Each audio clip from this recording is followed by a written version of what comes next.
I know that smirk. Well. I know, you got something fun to say. Say it.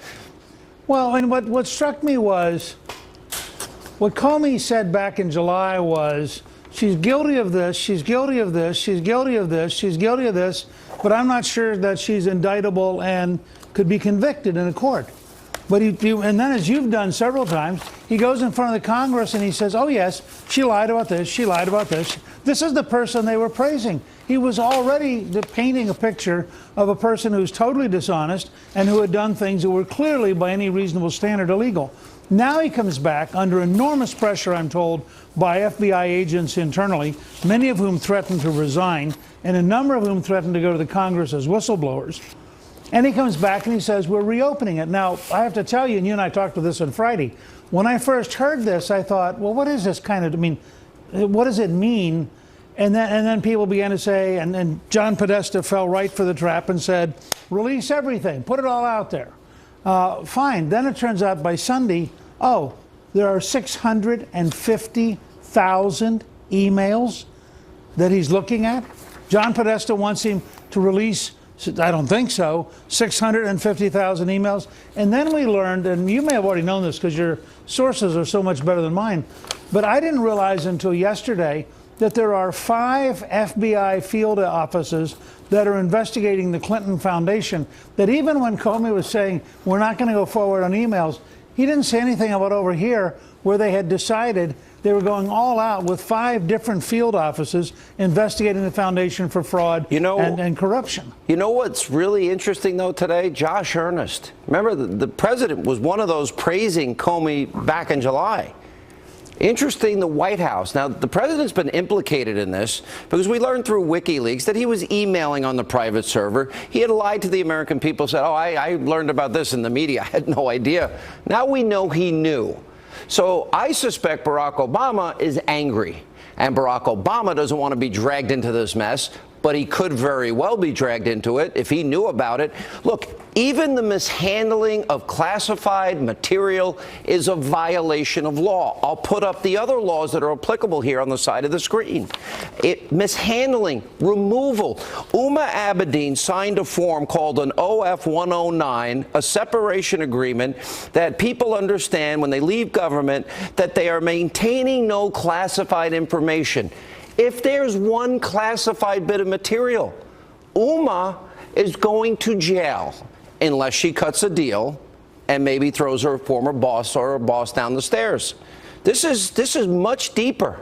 How do we get to the bottom of this in 8 days? Well, you're not going to, but there are 2 pieces of this that are very clear. One is, I suspect, and maybe I'm wrong, but I just have this sense that the term 650,000, that the minute the president and his staff heard that's how many emails there were that they were looking at, they went, ho, I'm not touching this baby. And all of a sudden, Ernst decides, Comey's doing a good job. We're proud of him. Sort of, they're throwing Hillary under the bus, just the way they structure that. The second thing is different.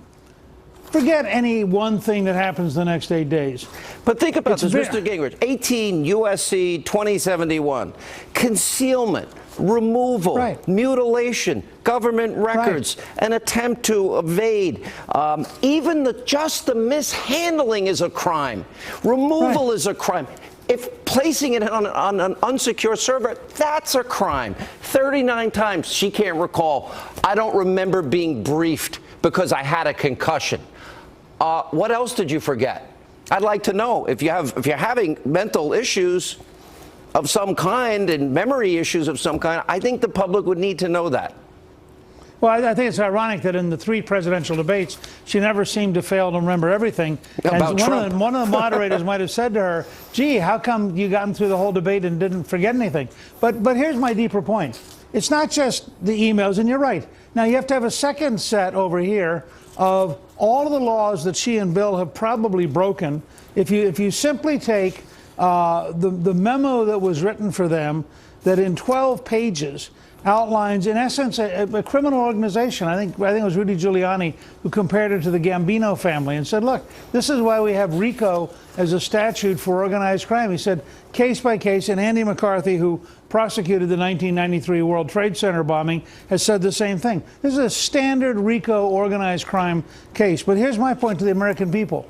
You don't need to know anything more for the next 8 days. What you now know is, if Hillary Clinton is elected, like Richard Nixon, who carried 49 states and got over 60% of the vote 72. and lasted 1.5 years, because no matter how good the election result, if you are a criminal, if you run afoul of the system, if you have obstructed justice, the system grinds you down. And Hillary will spend, if she ever became president, she would spend the brief period of her temporary presidency and just totally entangled. Well, the in this country kind of will stuff. suffer, and it will be a constitutional crisis. Look, this is the Gambino, Lucchese, what's the other one? Bonanno crime organization. And because all of the money, Uranium One deal, the Haiti deal, the Morocco deal, all of the money and access to the Hillary Clinton Secretary of State resulted in big speaking fees,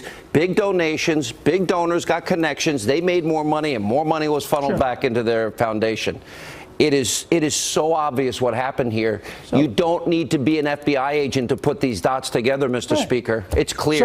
So maybe the Clinton campaign slogan for the next 8 days ought to be, vote Hillary and get Tim Kaine for president. Yeah, Lucchese, Bonanno. I mean, I really think it is that. I really think it's that big a problem, and I don't think that they'll survive it.